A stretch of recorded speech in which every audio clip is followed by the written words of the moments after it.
Ok. Y déjame ponerte a ti, Willy, como host. Thank you. Okay, guys. I'll see you later. I'm out of here. Bye. Bye. Okay, entonces. How you guys doing? ¿Todo el mundo bien? Bien, Rosabel, cansados.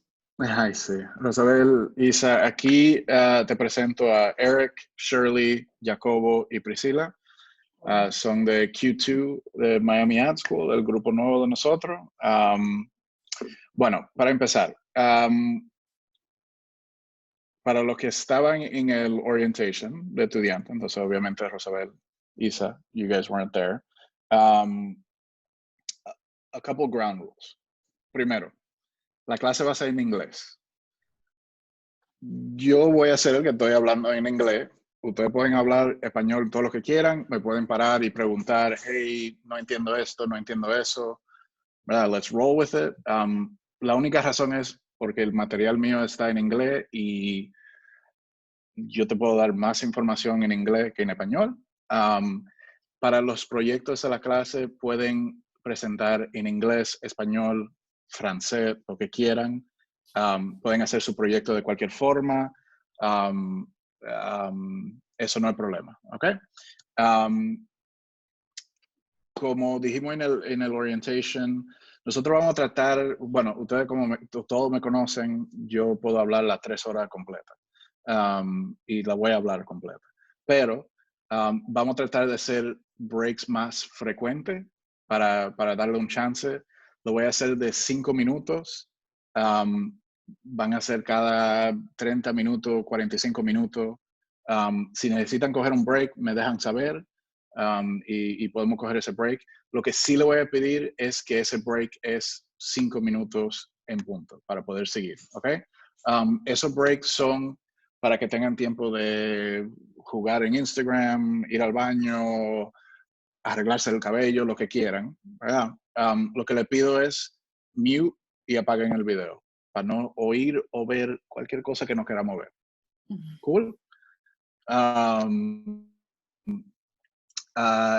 También, si por alguna razón necesitan apagar el video, por algo, ¿sabe? Entró alguien o lo que sea, un gato, un perro, quieren estornudar y no quieren que lo veamos, está bien, pero para la mayoría de la clase vamos a dejar los videos on para que todo el mundo no veamos. Yo voy a hacer lo mismo. Te prometo that I won't show up to a class with no video. Me puse una camisa buena hoy porque andaba en un suéter horrible. ¿Qué más? Ok, bueno, con eso, ¿hay preguntas? No, nada. Todo el mundo sabe que la clase es de las 3 a las 6, cada semana. Cool. Ok, bueno, voy a cambiar en inglés y empezamos. Cool. So, the main thing, so we know that this is not ideal, right? The video conferencing thing. And we talked about this at the orientation a little bit. However, I will tell you guys, it is just as much your responsibility as it is mine to make this as productive of a 3 hours a week as we can, right? I have modified some of my curriculum to address this, right? We're gonna roll with it a little bit. Rosabel, Isa, so you guys know, I'm going to, there's assignments that are obviously meant for the 4 students. Those assignments apply to you as well. Especially this class is very kind of general market, so you guys will understand, and you'll be able to apply it to your needs. I will most likely, on a one-on-one basis, kind of modify certain projects if I need to, just to align them a little bit closer to what your needs are. But in the most part, the expectation here is that you guys participate just like all the other students. There will be group projects. Most likely, Most likely the division will be between students and the Rosabel y Nisa. You guys will probably be a group. We'll see how that goes over the weeks. We might switch up those groups. You know, I think you guys have just as much to learn from our students as our students have to learn from you guys, right? And I have to learn from you guys, okay?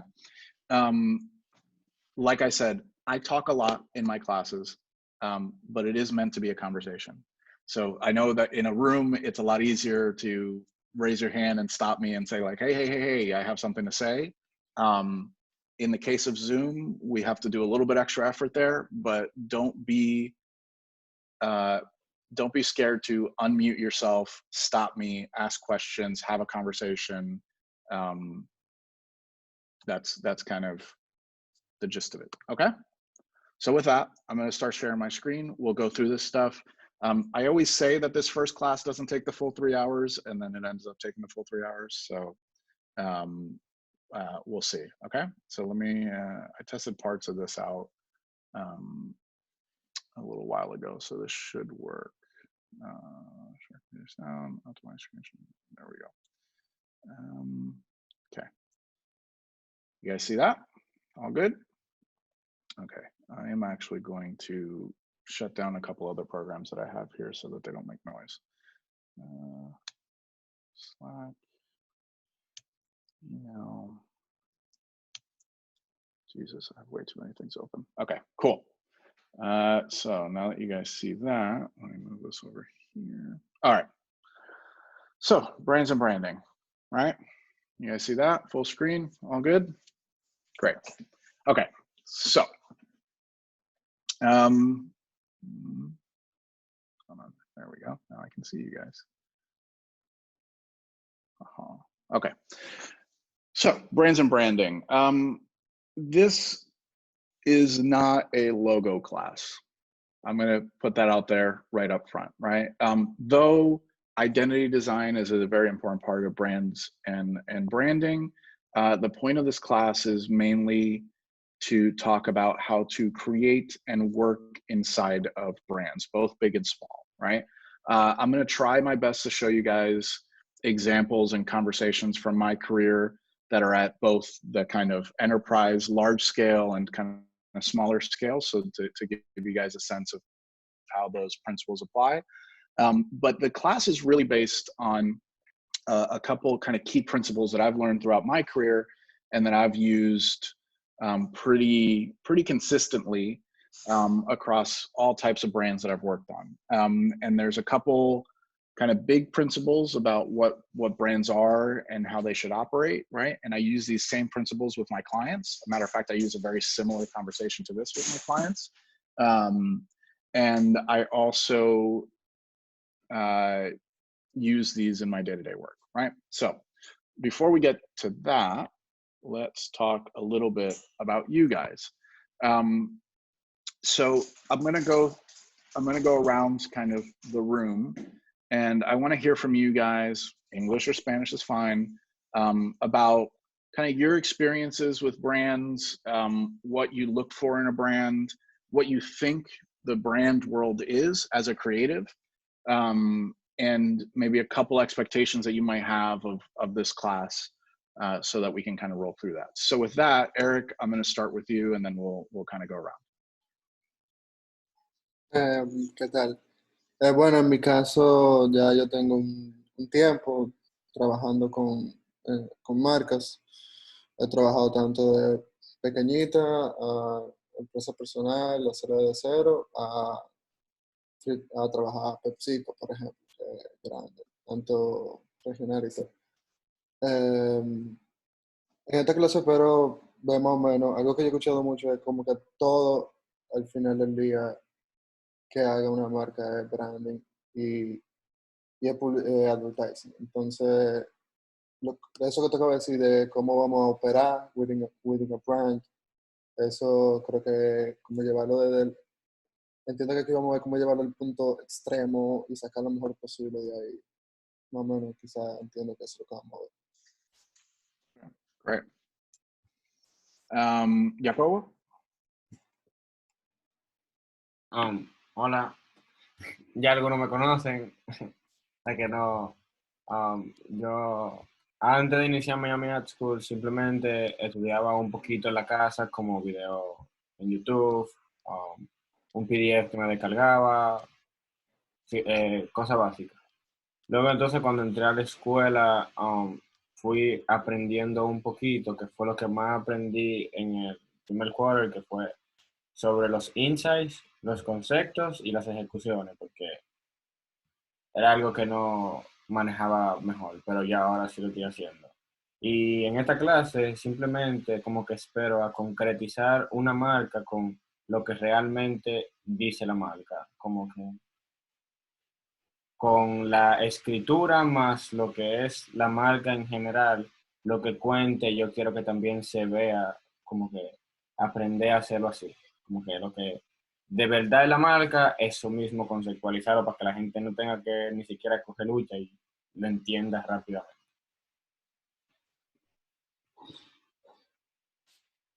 Ok, gracias. Isa. Hola, honestamente de mi primera vez con advertising, pero siempre me ha llamado muchísimo la atención.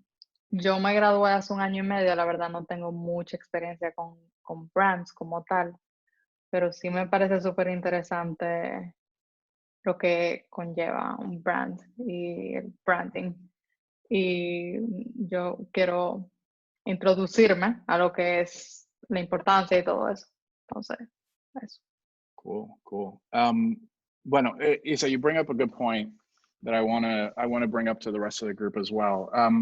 It's a common misconception that creatives and people in our industry have that they don't have any experience branding. The reality of the situation is that everybody here and most people that I meet do. The issue is that they don't know how to necessarily articulate that on behalf of somebody else, right? And that's really what brand and branding is about, right?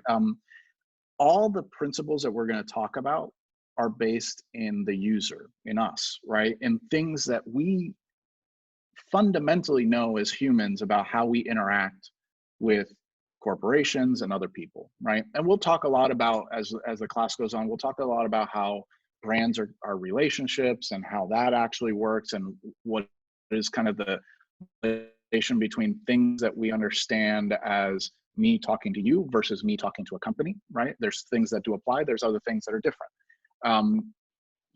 So what I noticed with a lot of people is that they don't understand that fact, that they actually do have a lot of experience with brands. And actually, most of us are already brand experts, right? We identify with certain brands, we understand why we like them or why we don't. As our human interactions, as relationships, we are a brand, right? So we put a brand out there to the world. I wear this t-shirt for a reason. I say the words that I'm going to say for a reason. I create an environment around me for a reason, right? And a lot of that is the perception that other people have of me. And in the grand scheme of things, what I'm trying to do with my perception is get people to like me or not like me, or identify with my values or not, or, get friends or a date or a wife or a husband or whatever that might be, right? That is intrinsically what brands are trying to do anyway, right? We just say things like customer and market share and corporate values and all this type of stuff, and logo design and identity and marketing and advertising. It's all the same stuff, right? That we already intuitively do.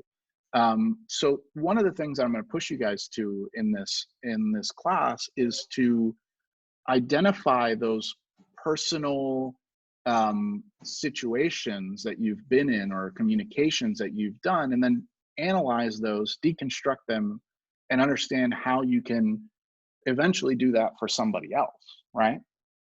I don't know if any of you guys have ever, I'm sure you have, had a friend come to you and say, I don't know what to say about this. I don't know how to treat this person. I really like this person, but I don't know how to get them to like me, right?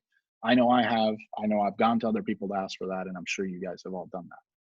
What those people have basically asked you to do is the same thing that my clients ask me to do about them, right? It's, can you help me with this brand communication or this brand message or what I look like? What do you think of this haircut? What do you think of this dress? What do you think of this shirt? Is what do you think of this logo or this color palette or this typography decision, right? So we naturally are predisposed to do this already. So I love that you brought that up, Isa, because you're definitely not the only person that feels that way. I don't have any experience when it comes to brand. The reality is we have a ton of experience when it comes to brand. And we just have to figure out how to unlock that and use it on behalf of other people, hopefully other people that are paying us for it, right? So with that, Shirley, you're up.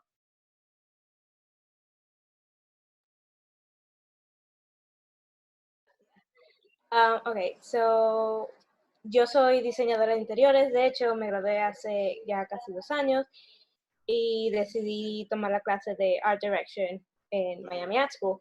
Entonces, bueno, a lo que viene de brands y branding, yo creo que, bueno, yo consideraría que lo he hecho, tal vez no en el modo que vamos a aprender aquí, pero por ejemplo, cuando vienen a interiores, tú estás diseñando el interior de una persona, de una marca, tú tienes que entender la marca y poder contar la historia de esa marca para que se entiendan los interiores. Entonces, yeah. Yeah, great point. That's a great point. By the way, a little like pro tip on Zoom, your space bar is like an unmute button. So if you hold it down, it'll unmute you for the length that you hold down the space bar. And then when you let go, it mutes you again. That's super helpful if you just need to chime in or you want to ask a question and you're like diving for the mute button, which to me feels like it moves all the time. I can never find it in the same place. Spacebar works for that. Cool. All right. So thank you, Shirley. Priscila, you're up. Ay, de verdad funciona, ok. Nada, Priscila, estudiante. Me gradué de Administración y Mercadeo y algo que yo aprendí es que al final del día, como tú estabas diciendo, eso es lo que estaba pensando. We're all a brand. Nosotros, de carajito, para poder conocer el primer día de clase, tú tenías que presentarte ante la gente y tú te dabas cuenta cómo se movían la gente. Hay veces que uno cambiaba para caer bien o no. Entonces, por mí, branding, todo el mundo lo hace, está a nuestro alrededor. Y algo que a mí me gusta hoy en día y con la tecnología, como los brands tratan de personificar su marca y te hablan a ti. Twitter es un ejemplo. En Twitter hay muchísimos brands que comienzan a hablar como si fuese una persona y eso es algo que I'm really intrigued y como clase yo quiero entrar a la personificación de la marca y cómo funciona y por qué lo hacen y cuál es la mejor táctica de no adoptar. Mm-hmm. Yeah, that's great. That's great. So that is definitely something that we're going to talk through later on in the class. It's how do we how do we understand brands in the context of a two-way conversation and an experience instead of storytelling in its traditional way. And storytelling is something that you're going to hear a lot in our classes. I mean, we literally have classes named after that. The industry is basically said everything's a story. Yes, what people don't get right about that, in my opinion, is that storytelling is just a tool, right? And it's a very powerful one, but it's not the definition of a piece of creative, if that makes sense, right? And it comes very, very much into play when we talk about brands and branding. Brands are not stories, in my opinion. Brands are not stories. Brands are not storytelling machines. That's not what they do. They might have been in those eras where communication between a consumer and a brand was much slower, right? So if we all take the Mad Men era, right? We all know the Mad Men era, the 60s. Everybody's probably watched the show. If not, they've heard about it. Those brands communicated very much as storytellers because the time between the response back from the consumer was counted in days and months, right? In these days, it's microseconds, right? You post something, someone reacts to it. You post something, someone reacts to it. Somebody posts something, and as a brand, you have to react to it, right? If we all know the case with United and the whole thing about dragging somebody through the aisle, right? I guarantee you that nobody at that brand wanted to tell that story. They just didn't. What they realized, and what a lot of us in the brand profession realized in that moment specifically, and some people realized it before others, was we don't own our brands anymore. Literally. Apple does not own the Apple brand. Nike does not own the Nike brand. We do. And we are much more powerful than the brand is when it comes to telling their story, right? So this idea of brands are a two-way communication street. They're an experience, is very powerful. And social media as a tool has really accelerated that. It's become the catalyst for that. If you really do look back at those brands, though, they've always been conversations. They've just been much slower conversations. I equate it to the difference between texting somebody and having an immediate response and sending them a letter, right? Brands back in the day sent letters to their customers, right? They sent letters, and then the customer basically sent a letter back by buying something or not buying something, right? Nowadays, brands are texting people. It's like, here's what I have to say. And then they're just watching that little bubble with the 3 dots to see when the response comes back, right? You know, if we use that same analogy of a letter,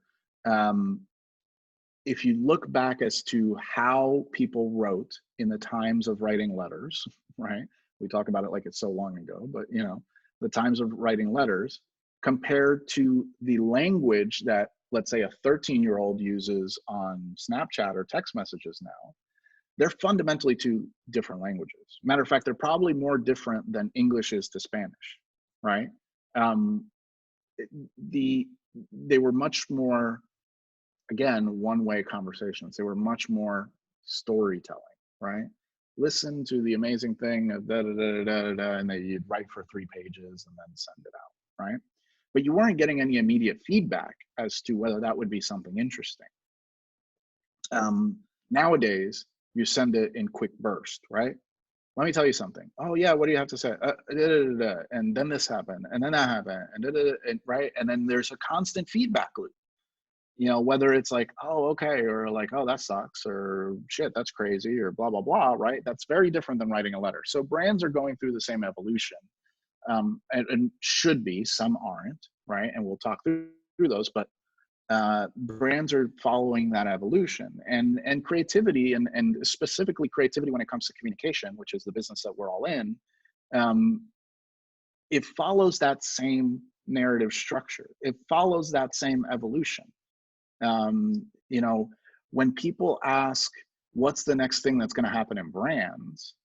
A lot of times what I tell them is like, well, what's happening with personal communication right now? What's happening between humans right now? Because I guarantee you that that's what's going to happen to brands in 3 to 5 years, if not less, right?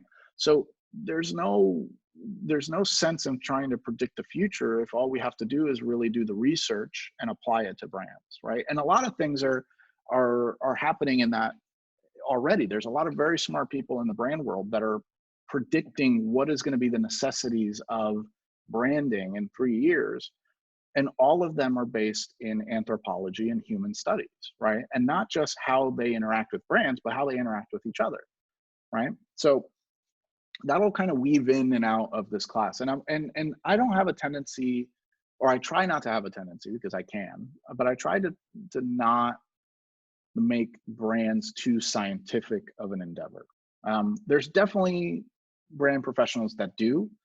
I simplify a lot when it comes to brands, right? And it came from working on some very technologically advanced, like very complex brand systems, and their over eagerness to turn it into this crazy research project, and me going like, no, because you're losing sight of your end consumer, and they just want the simplest expression of you.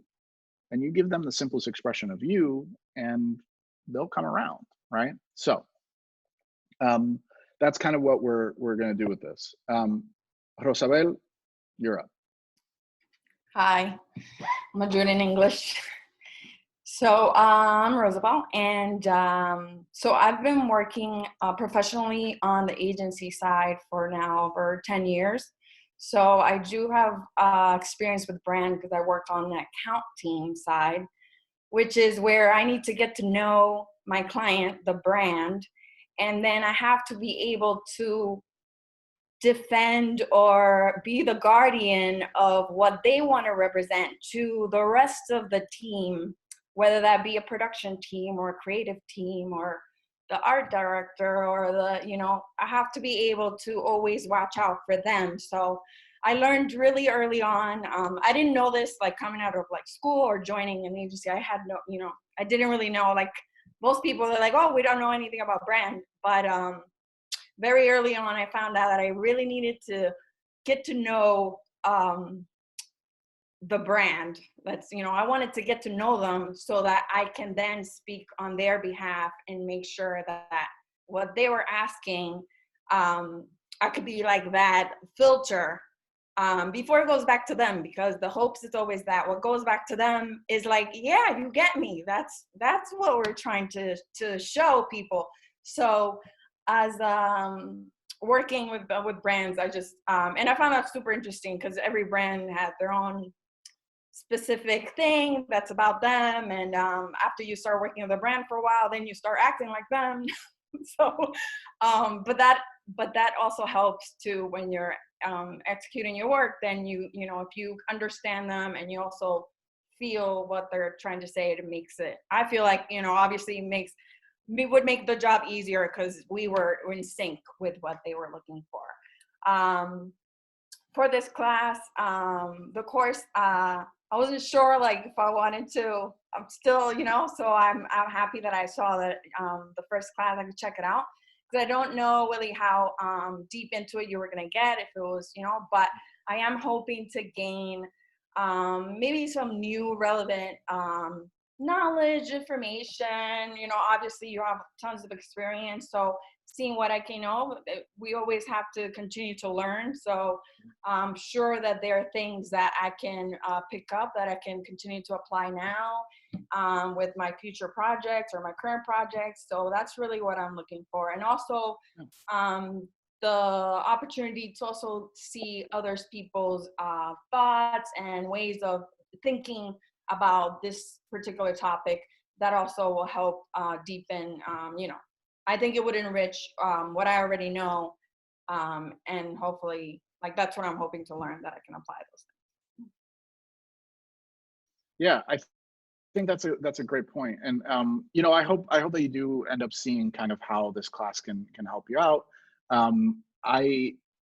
As for how deep we're going to go, we'll go substantially deep into this, right? And it'll be much more around the brand building and the brand understanding side of things.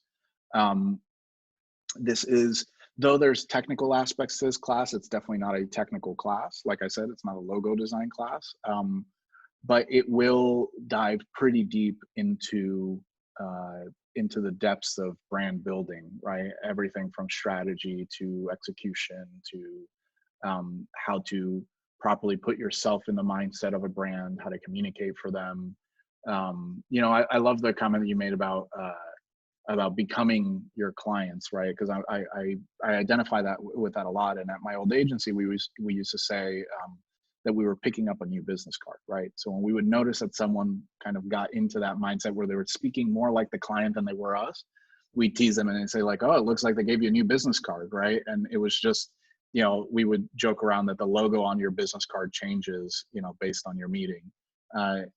It kind of came to fruition at some point because I literally at one point had an IBM business card because we were at their offices so much. I had an email, I had a business card, I had a key card, my whole team did.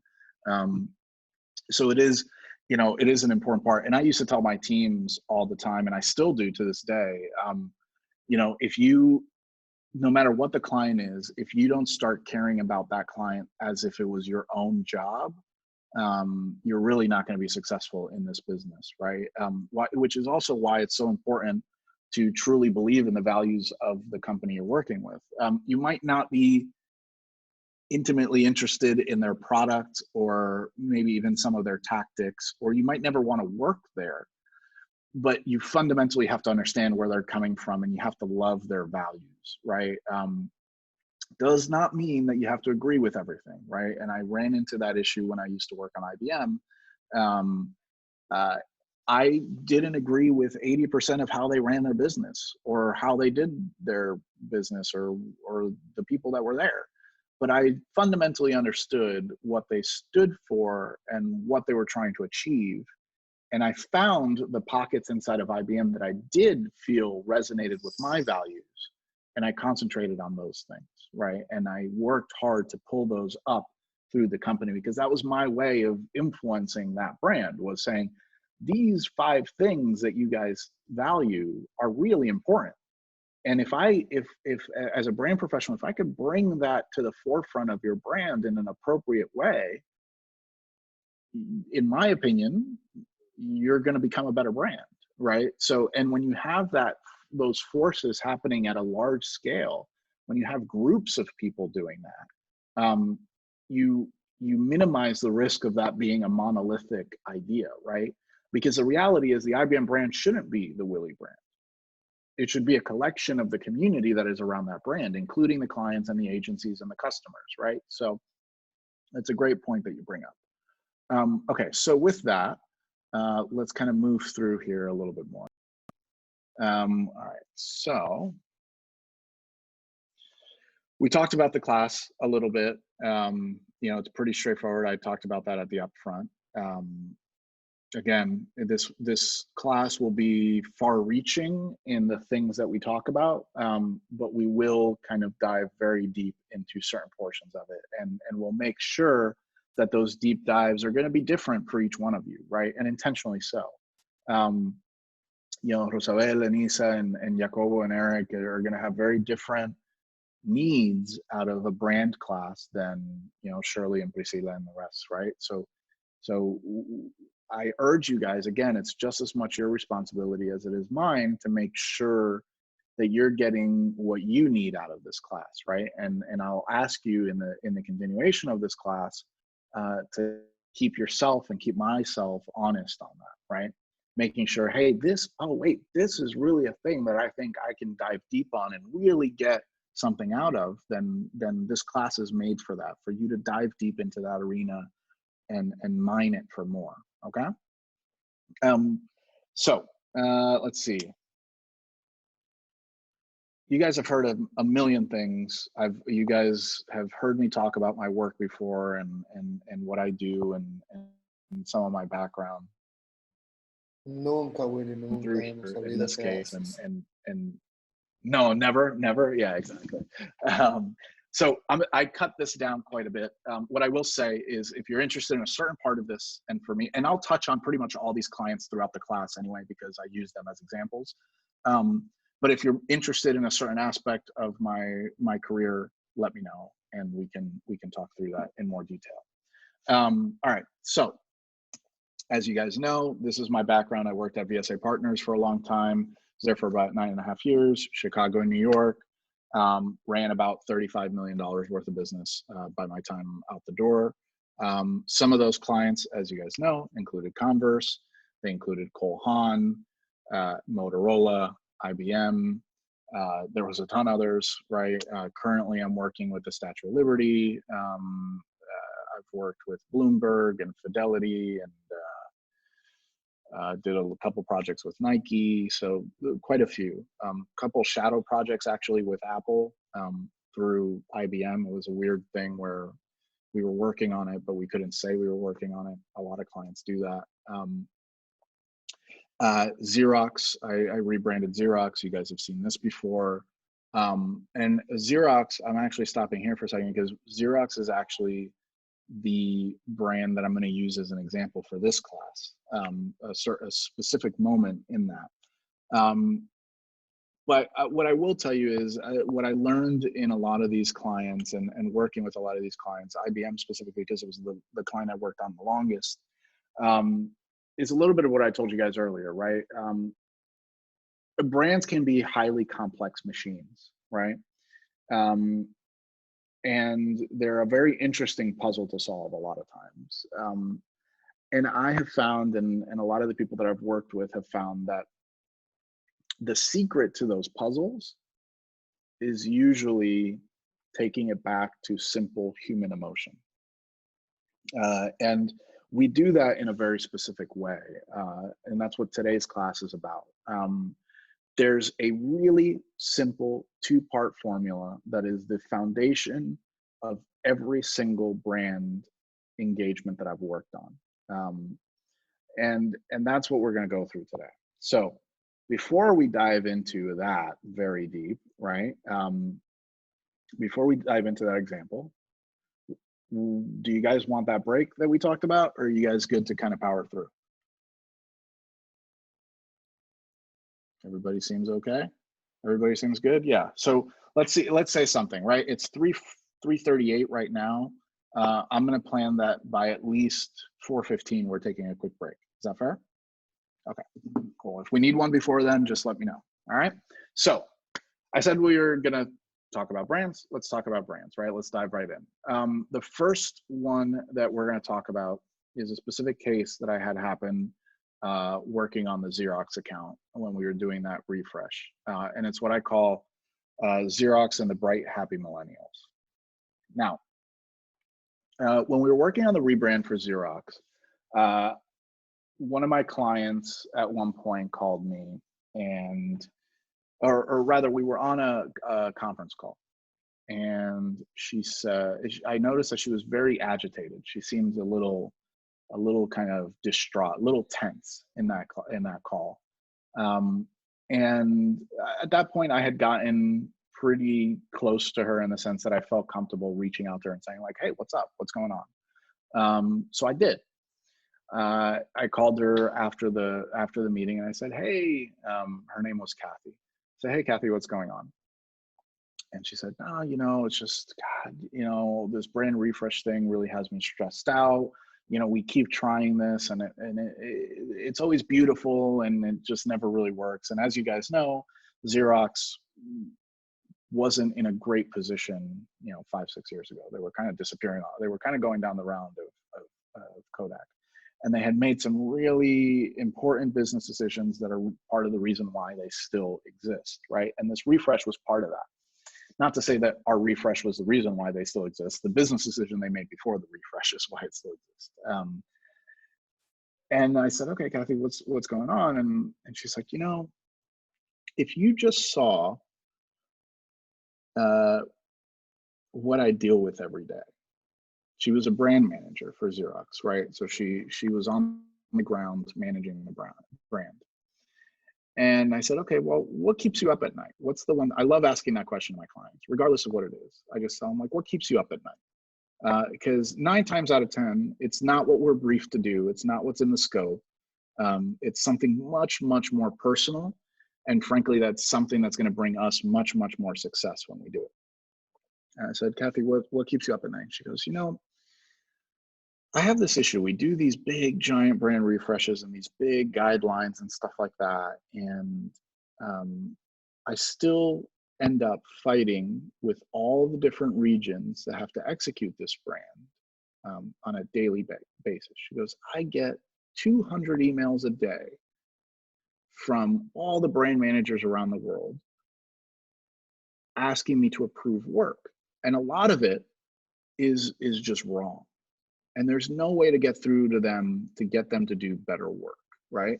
And I go, yeah, but what, you know, you have all these brand guidelines and stuff. And I kind of knew why, and it was kind of a leading question. I kind of knew what to ask, but I asked her why, and she's like, look, you know, I get into this argument.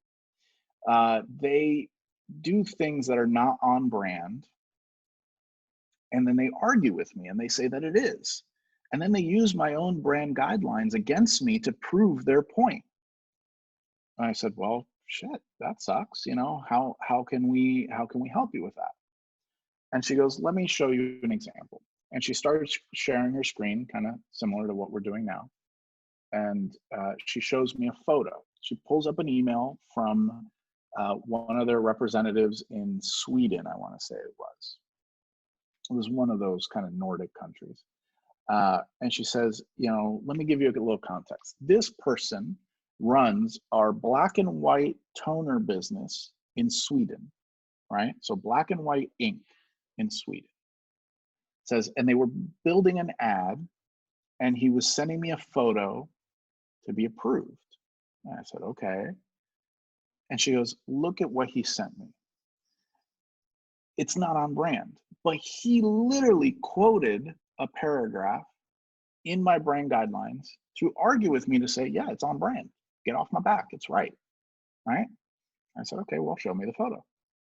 And she shows me the photo. And she shows me that. That's the actual photo that she sent me.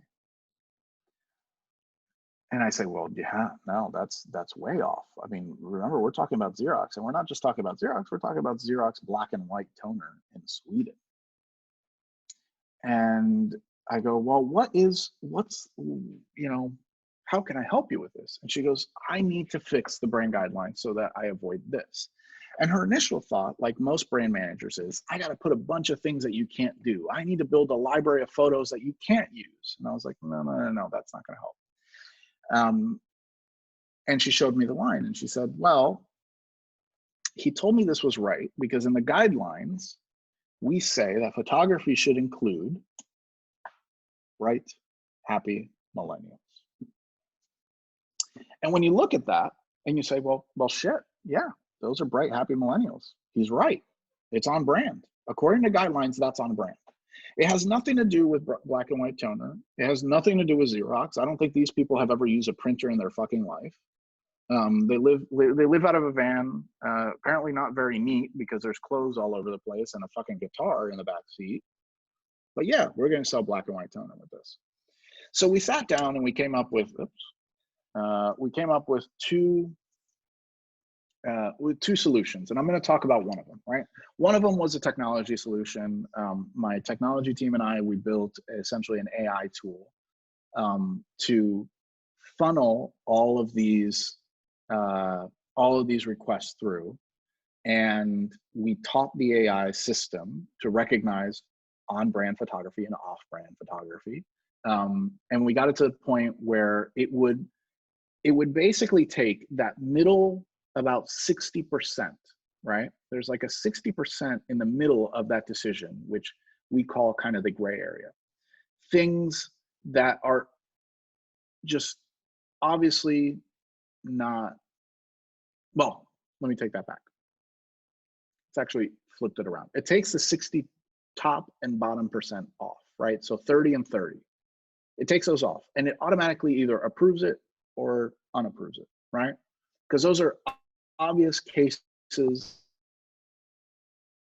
that there is no argument that they're right or wrong. And then it takes the middle portion, the gray area, and it only takes that and forwards it to Kathy and her team to get special treatment, right? Special approval or no approval. And that tool in itself cut her day by like an absurd like 80%. Like she just didn't have to deal with a lot of the shit anymore. She only had to deal with those edge cases, those middle gray area cases that were about, maybe, maybe not. But that wasn't really the important one. The really important thing was that we came up with what I'm presenting to you today, this principle about brand design that solves specifically this problem, right? That this photo is right because it talks about bright, happy millennials, but is still wrong for the Xerox brand. And what we came up with was, we realized that Xerox was a brand built for work, not for people. Now, we know instinctively as consumers that this is wrong, right? That's not what a brand should be built on. Xerox is a work brand, right? It is for office equipment, but it should be a brand for people because offices, and more specifically, copiers don't buy Xerox, at least not yet. They might in the future. They don't buy Xerox. The people that use the copiers buy it. The copier doesn't give a shit about toner, right? The person that buys it does. So when we create guidelines and brands that are for work and efficiency, right? They don't make sense to people, right? And what happened was that was on it was like a dual level problem. So from a brand perspective out into the world, we understood, okay, well, that doesn't work. So that drives our creative decisions. But more importantly, we had the issue of what we call brand governance, right? Which is what Kathy did, which is how do I police the brand? And we realized that this statement also held true for how they managed and policed the brand. All the brand guidelines were made to make the work of a brand manager more efficient. So it was a lot of how things work. Hold on one second. My cat is ripping up the couch. One second.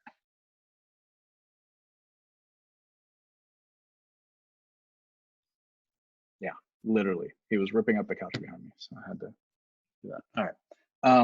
Sorry about that. So the brand guidelines and all the stuff that we do for brands, and specifically for Xerox, was built to create an efficient brand machine. So we do a lot of how things are supposed to work, right? Photos should look like this, right? They should have these type of people in it. And we realized that that wasn't enough, right? And out of it, we created a concept, which I will be honest with you, was not the name of the concept when we worked on this with Xerox. This name actually came out of a conversation I had with a friend of mine that that works, or at the time worked at Google, now works at Instagram. And he had this concept, which then I retroactively named this after. We decided that we had to start creating a brand governance principle around what we called sandboxes, right? So a brand, when it comes to a company, right, and especially on the client side, is a sandbox, right? Not a sandcastle, right? So here's the distinction between those two things. If we're going to create a brand that agencies and companies feel good about using, feel creative about, right, which is very important, but has the right amount of restrictions, we have to look at it the same way we manage kids, right?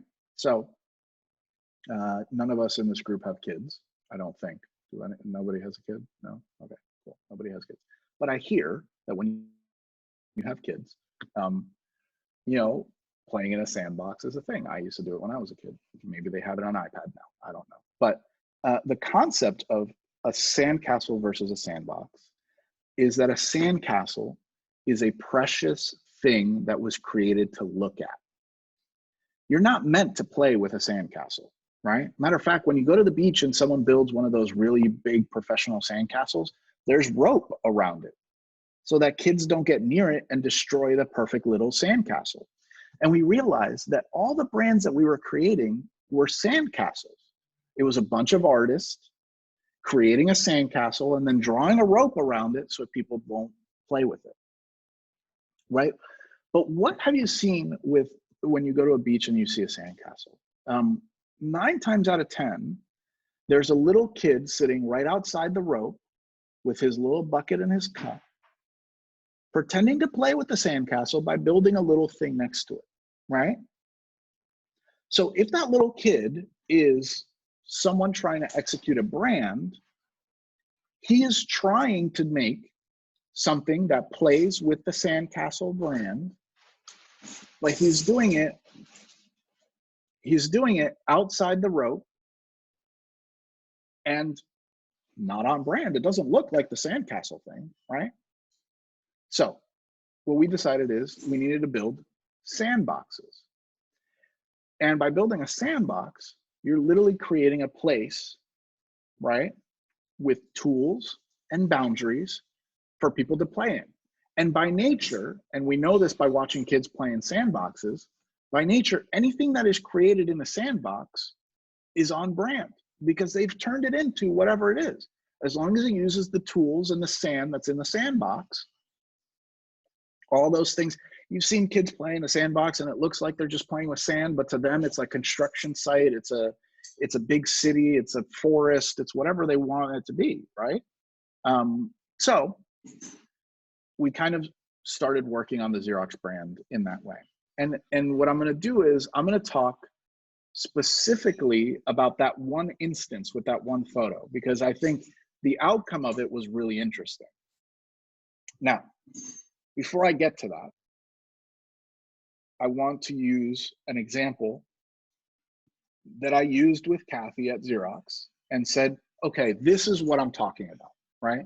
This is someone that's done it in the past, that's done it really well. And this is what we're trying to emulate. This is what we're trying to be like, right? And it happened to be another one of my clients, IBM, right? Now, IBM, a lot of people look at IBM, and I'm sure you guys do the same thing. You look at IBM and you think big, boring, blue brand, right? IBM to the outside world, right, looks like a big sandcastle brand, right? And in some areas it is, but in the reason why a brand like IBM has persisted for 100+ years, really under the same brand value and methodology for the brand, right? It really hasn't changed as a core concept since the beginning, was because there was a person in the 1960s, who actually 1950s, late 50s, early 60s, who started working with IBM and created what I believe is one of the most persistent sandbox brands, right? That person was Paul Rand, right? If you guys know of him, he is considered kind of one of the godfathers of identity design. A lot of people know him for his logos, but the reality is that Paul Rand did a lot of brand strategy and helped a lot of those companies understand fundamentally how to create persistent brands, right? So a lot of people think that IBM is a big, boring brand because of things like this. Now, this is actually out of, oh yeah, I forgot that this is a GIF. This is actually the first IBM brand guidelines in 1950 something, when they rebranded to what we call the 8-bar, the striped logo, this one, right? It's very prescriptive. This is, you see the 3-hole punches there? This is actually like in a book somewhere. We actually had the originals. We bought them off of eBay for an absurd amount of money. We had them in the office. This was a beautifully delicate document that came in a series of binders. It looked like an encyclopedia. There were binders, and it was about, I don't know, about that wide. There were like 5 or 6 different binders. And what you're seeing here is literally just pages out of that binder. And it was page after page after page of how to do it, right? How to create the brand, how to exactly put the brand on signage, how to exactly put it on an envelope, right? An exit sign, etc., right? It's a beautiful book, and I loved going through it, but it was very prescriptive, right? Now, what a lot of people don't know is, in addition to this book, Paul Rand put out a little booklet. It was about, I'd say it was about 50 pages. And it was all about the antithesis to this book. So he went out there and he said, here's the how of using the brand, right? And that how is going to be pages upon pages and pages and pages and pages, right? Because that stuff is necessary. But he went out and he created a booklet that was about why. And more importantly, not just why, but the permission to operate freely in the brand, right? And I'm going to show you, I had originally taken it out of this presentation, but I'm going to show it to you because I have it in here. It was this, right? And this is a reprint of it. So this one was actually printed in 1990, but the words are out of that, right? So now there was that really prescriptive brand. And then there was these sections here, right? There was design of the logo, final versions. Those were all how things. But look at this last one, innovation. That section was actually the longest section in the book. And it had some really beautiful words about the IBM brand and the role that we had as brand communicators on behalf of IBM. So you start seeing, right, how he starts playing with the IBM brand. You know, putting it on an angle, giving it colors. And now this is a small example of it, right? It's not totally just a purpose document, right? But you start seeing how expressive this brand can be, okay? And you'll see when he talks about it, he talks about it in why we're making these decisions, right? He's not talking about it in, we have to put it on this angle and we could do this and we can't do that. He's talking about, you know, stripes have appealed to people of dramatically different persuasions and cultures. Stripes evoke exciting images of Romanesque architecture, African ornament, Parisian fashion. They are part of geometry, blah, blah, blah. Right? He talks about multicolored stripes. This is by far one of my favorite illustrations from IBM. I've been trying to get my hands on this poster. It's an actual poster for the 75th anniversary of IBM. I've been trying to get my hands on this poster. The last time I saw one of the originals go up for auction, it went for like $6,000. A little too rich for my blood, but I'm trying to get a hold of one of these, the original print. Okay, so this here, this statement, and I'm actually going to unskip the slide so I can show it to you a little bit bigger. Okay, so this statement, I'll try to read it off for you. So this, again, remember this is Paul Rand, the person who created the IBM brand, talking to designers, people like me in the future that we're going to be working with this brand. And this is his thoughts on our role as designers and shepherds of the brand. Innovation has, for years, put IBM in the forefront of the business community. For the writer, the designer, the engineer, and the marketer, for anyone involved in the creative process, it is difficult to exaggerate the importance of this idea, right? So let's dissect that for a second. He is saying that innovation is the most important role we have as executors of this brand. 9 times out of 10, when you read a brand guidelines, and I've written brand guidelines this way, they say, do exactly what's in here and nothing else. If you want to do something different, call this person, right? It is the opposite of this statement. It is the opposite of telling me as a designer, and I promise you that I had this little booklet in my office, and I would pick this booklet up all the time when I was stuck with IBM, and I would read this and go, wait a second, this is my role. My role is not to tell people not to do things. My role is to tell them to innovate on behalf of this brand, right? So he continues, innovation makes one see the new in the old and distinguishes the ingenious from the ingenious from the ingenuous, right? So it helps us distinguish between the things that are done in a genius fashion, like in a very intelligent fashion, from those things that are done for fake reasons, right? Or disingenuous reasons, right? It frowns on cliches and deja vus, as it recognizes the difference between freakishness and freshness, right? Again, a very important statement, a very inspiring statement for a designer like me, which basically says, you have to know the difference between something that's just trendy and something that is just genuinely new and fresh, right? And it is the lifeblood of intuition, imagination, and invention, the essence of originality, right? So it's very wordy, it's very poetic, right? Frankly, sometimes it could feel like bullshit, especially when you're reading it at 3 in the morning and you have to get a presentation out the door and you're like, oh, fuck this guy, I just need to do this, right? But what he did here is the foundation for one of my core principles for brand, right? And it is that as a brand creator, what I have to do with a brand is create permission, right?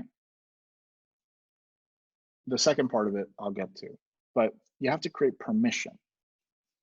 And it's the reason why a brand like IBM, right, that started like this.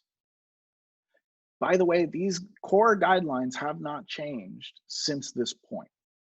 They've been added to, they've been interpreted in different ways, but this is still considered the Bible for IBM, right? And it's why it can express itself, like this. All of these executions that you see in front of you, some of these I worked on, some of them I didn't. All of these are on brand to that original document. And when you see a book like the one that I kind of exited out of the presentation to show you, when you see a book like that, you understand why. We were doing the same thing Paul Rand was doing in the 60s, right? And his designers were doing in the 60s. And it's because the people that designed this, including me, had the same purpose and permission that those people originally had, right? It was because we weren't just handed a book like this and told you have to do exactly this, because if not, that page that I just showed you, which is a very small subset of it, would just look like this envelope, a bunch of things that look like this envelope and this exit sign, right? Which is the problem that IBM was, that Xerox was having. It's essentially the foundation of the problem that Kathy was explaining to me about Xerox. She was just telling me, we gave everybody these really specific guidelines and how to do it, and then they got bored with it and they keep trying to throw it away, right? We never got bored with the IBM brand because it was truly founded in purpose and permission, right? Now, I'm going to tell you that all of this sounds super poetic and theoretical right now, right? And it's kind of the purpose of this first class. I promise that what we're going to do throughout this class is how do we actually pay off on that as creatives, right? So we will get to that point, okay? This is not just going to be me waxing poetic about brand and purpose, okay? But, so we talked about this book.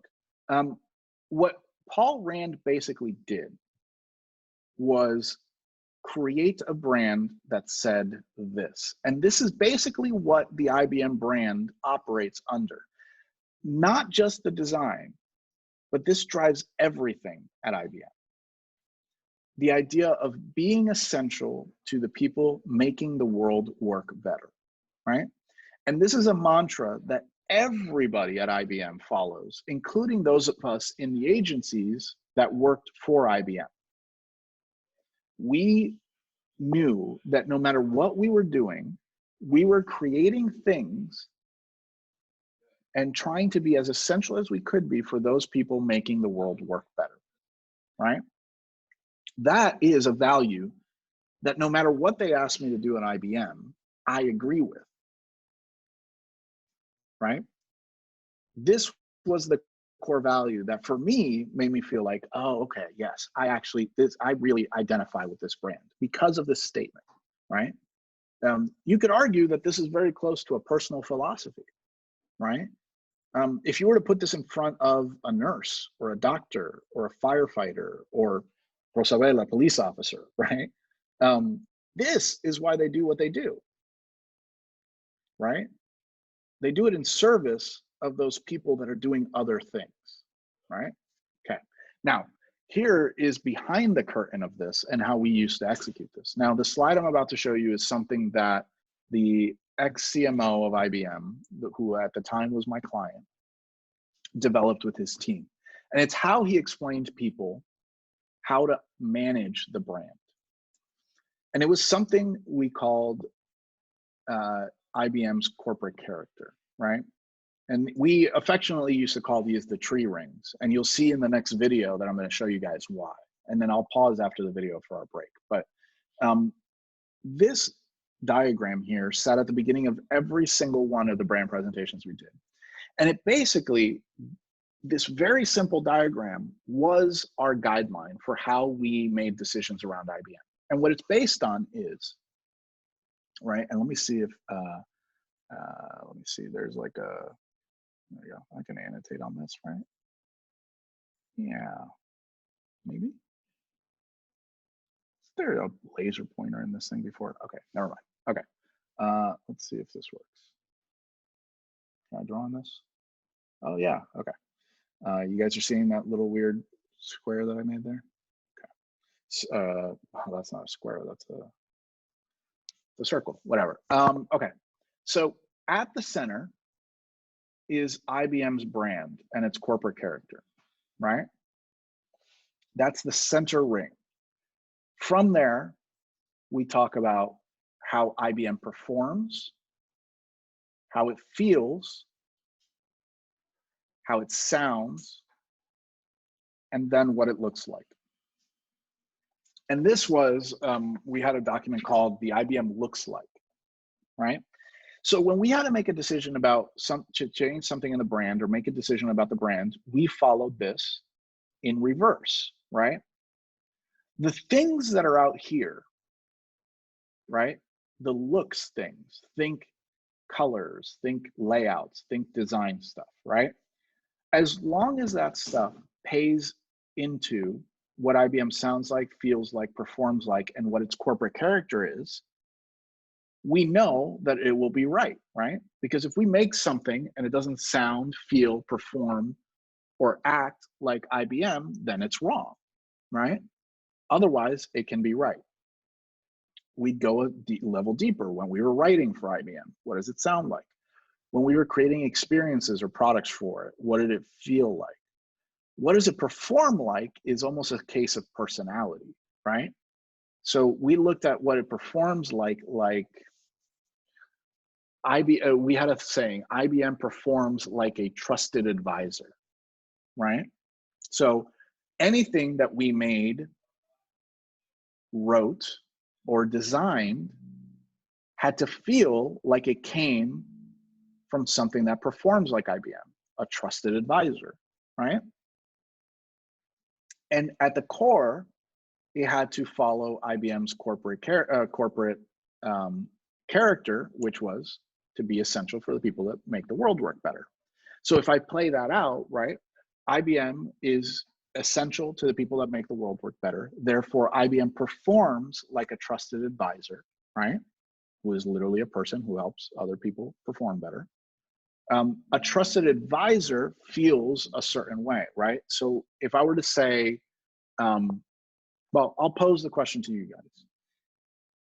When you think of a trusted advisor, right, like a sidekick or a research assistant, right, what does the interaction with that person feel like?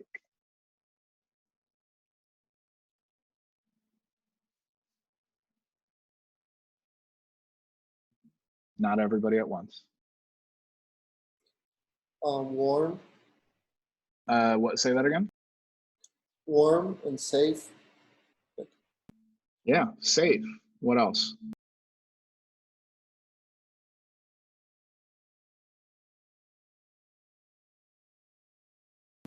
No? Anything else? Go ahead. It sometimes doesn't work for me, apparently. Well, comfortable, like you feel at home and safe, kind of. Yeah, yeah. I think that the core one that I think you guys haven't touched on it is you trust them. There's a level of implicit trust between the two, right? There's a confidence in that person. So, and we had a whole document that had all these words listed out, right? Now, that person also sounds like something, right? That person talks in a certain way. They talk from a place of authority, eloquence, of respect for your intelligence, right? Again, think of it as a trusted advisor. So if I am a researcher and Rosabel is my trusted advisor, I hope that when we have conversations, she respects my intelligence the same way I respect her intelligence, right? So think of that from IBM communicating with the world. That means that we had to make sure that anything that we wrote took into account that the person on the other side reading it was an intelligent human being. Not a lot of brands keep that in mind when they talk to you. How many times have you gotten a communication from a brand or seen a brand communicate and literally thought, God, do you just think I'm stupid? Like, really? You think I'm going to believe that? Right? We had to be very careful with that with IBM, right? So you can start to see how a very simple diagram like this becomes this rabbit hole for a writer or for a designer to interrogate their own work, right? and therefore continues going down the path of creating work that truly feels on brand. Now, IBM's not the only one that thinks of things this way. We might have illustrated it this way, but any of the most successful brands that you can think of operate this way. Apple, Google, Nike, Patagonia, pick one, right? Even if we think of a brand closer to home for you guys, right? You look at Grupo Punta Cana, right? Not that everything they do is holy and great, but a lot of times when they speak on behalf of the community, people go, oh yeah, I can rally behind that, right? Having spoken to a lot of those people, they intrinsically understand that their brand is based in, where's my draw thing, in their corporate character, right?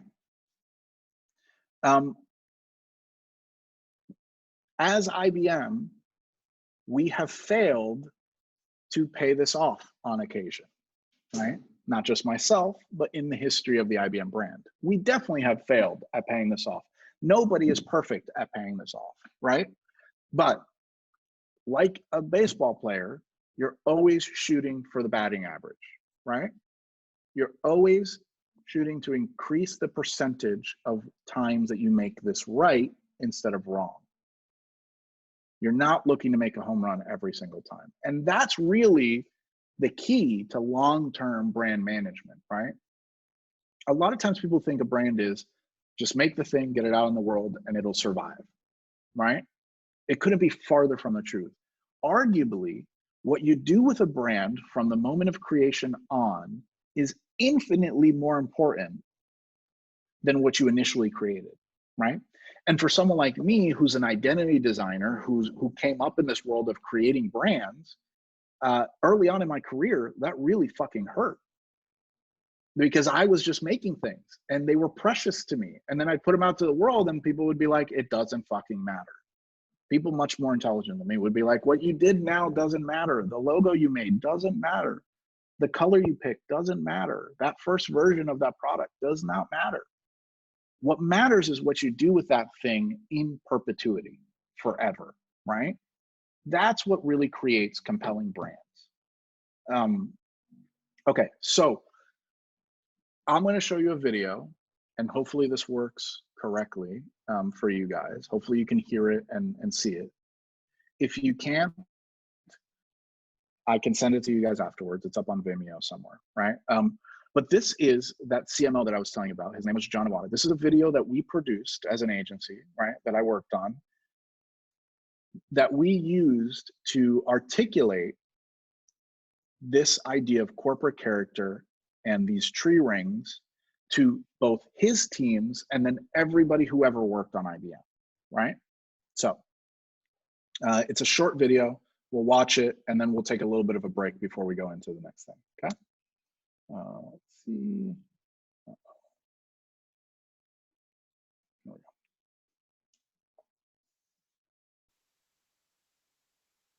go. You guys hear that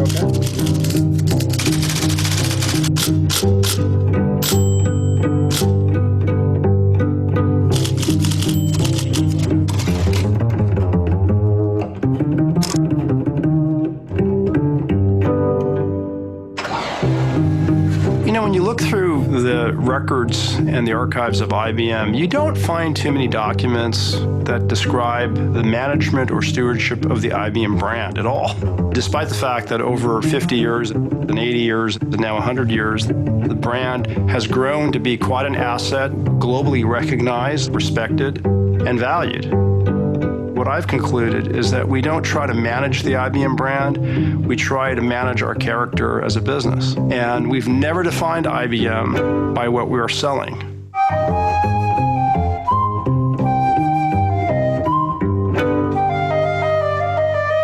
We've we've learned that at some point in the future, if you make that mistake, you will have to go through a lot of expense and trouble to take out of people's hearts and minds that definition of IBM, because the punch card will have had its day, or the electric typewriter, the mainframe, the PC, Watson, cloud, analytics, all those things. And so if you're not going to define our brand by what we make, what defines us? And it comes back to this notion of our corporate character, and that's our belief system and our purpose and our mission and what makes us us. We tend to that, the brand takes care of itself.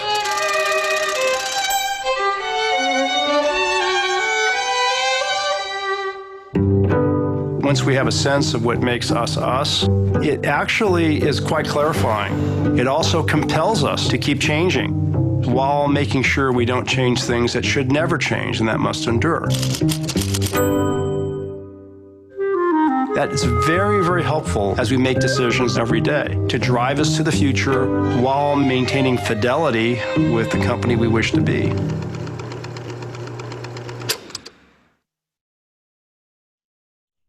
All right, so hopefully that worked for you guys. If you didn't hear or see it, you can tell me and I'll send it to you guys. So was everybody able to at least hear what he was saying? Cool, awesome. All right, so let's do something. Before we go into this next section, right, where we talk about the two things that it requires, let's take a 5-minute break. Cool? So it is 4:19 now, let's call it 4:20. 4:25, back on video, back on sound. Cool? All right, I will talk to you guys then.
All right.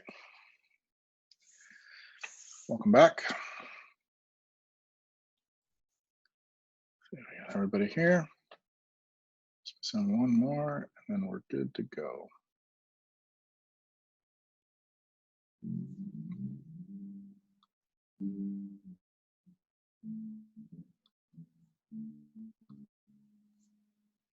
All right, welcome back, everybody. You guys hear me okay? All good? Perfect. All right, so what we need to build a sandbox.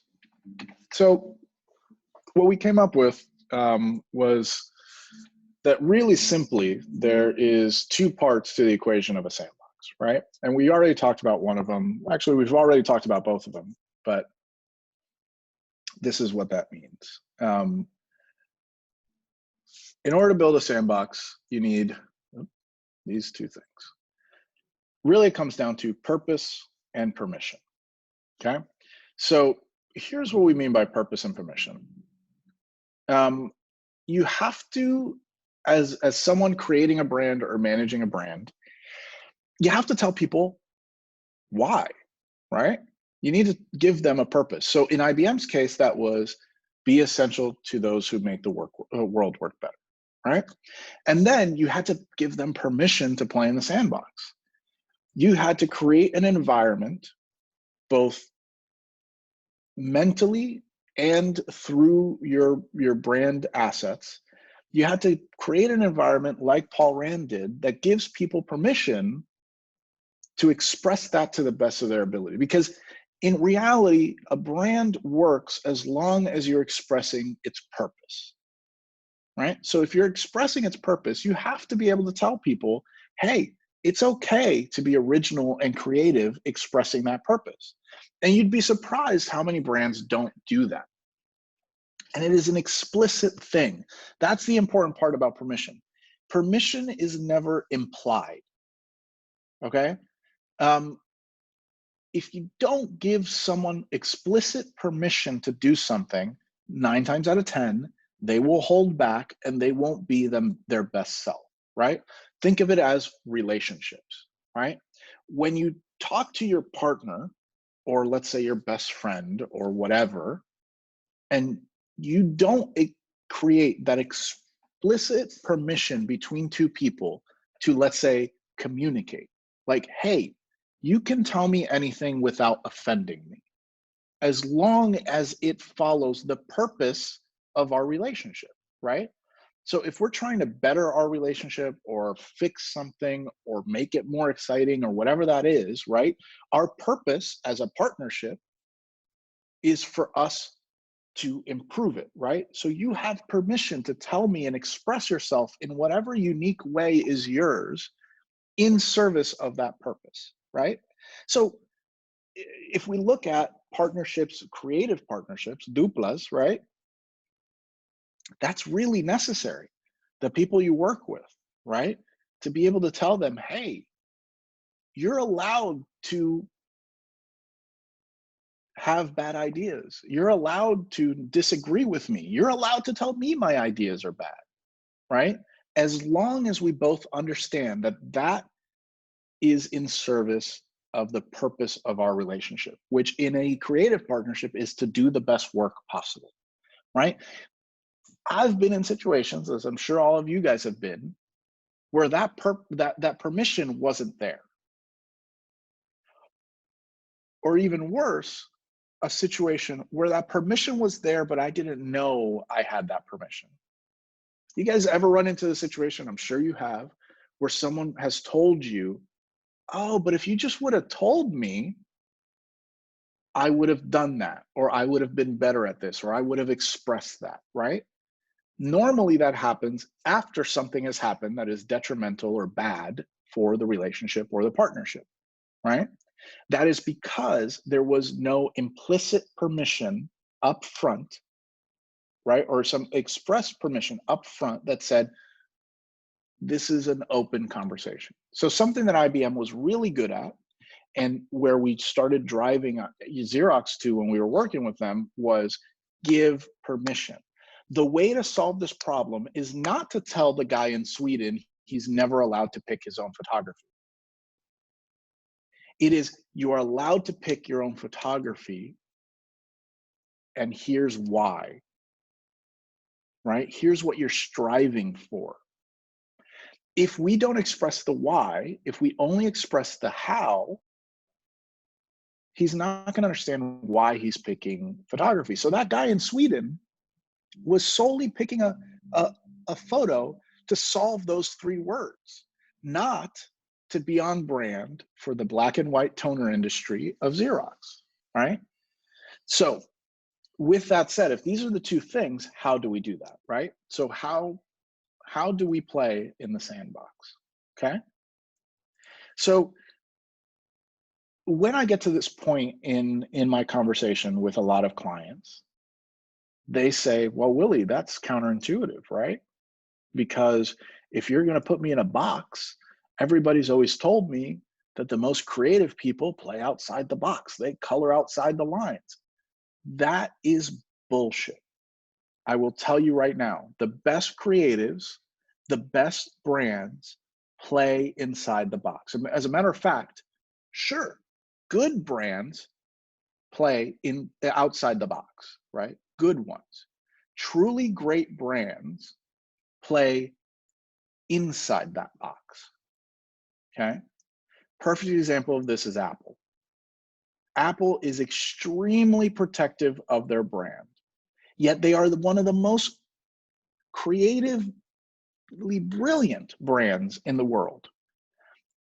Having worked with them, knowing friends of mine that work there currently on their brand team, it is one of the smallest sandboxes you'll ever find. But it is one of the most creatively inspiring sandboxes you can find, because inside those bounds, those people that work on that brand know specifically the purpose as to why they're creating what they're creating, what the brand means, and they have the permission to play in that sandbox, okay?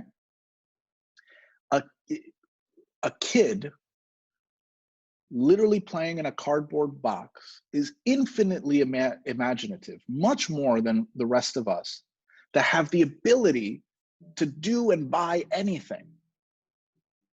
And the reason is that kid grows up with a very simple purpose and with the permission to play in that box, right?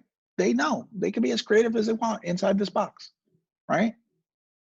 We as adults are burdened with countless things that question our purpose and the permission to play inside of that purpose. We are literally told on a daily basis, no, you can't do that. No, you can't do that. No, there's consequences of this, da, da, da, da. And it absolutely sucks the creativity out of you, right? Brands are the same exact way. When a brand or someone managing a brand hears no enough times, they no longer will service that brand effectively. It's just a fact of the matter, right? So, does that mean that there are no rules in a sandbox? Does that mean that the best brands have no rules? I think, as you've seen, that's not the case, right? So, if there are rules, what type of rules? Well, let me frame this a different way. If you're a kid, when you were a kid, playing in a sandbox, right? How many of you guys have actually played in a sandbox before? Some of you had the beach. The beach counts as a sandbox. Fair? Okay, great. What was the #1 rule in the sandbox as a kid? What do you guys think was the #1 rule? Yo creo que era no tirar la arena para afuera. Okay, don't throw the sand outside of the sandbox. That's a good one. What else? No metas la arena a la casa. O sea, no te la... Don't bring the sand into the house. Okay, great. Right. Anything else? Or like you have to stay in that particular area of that space Yes, yeah, you want to play inside there. You gotta Now- play inside this so I can see you. Yeah, so I'm going to tell you my favorite rule about a sandbox, right? And I would say it is the cardinal rule of every sandbox, because you will always have a parent that doesn't care if the sand is outside of the sandbox, or doesn't care if you track the sand into the house. They're very rare, but they exist, right? But the one rule that I could tell everybody can agree with is this: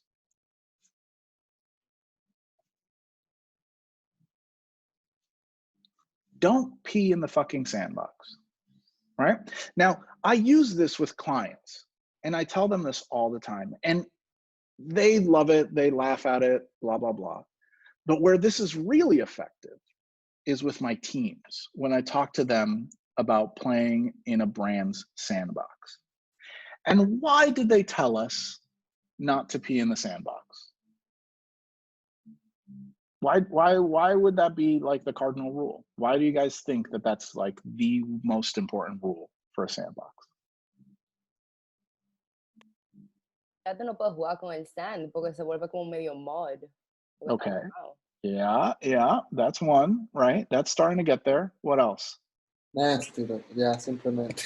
Yeah, it's nasty for sure. It's Other nasty. people play with the sand. Say that again, Nisa? Other people use the sand.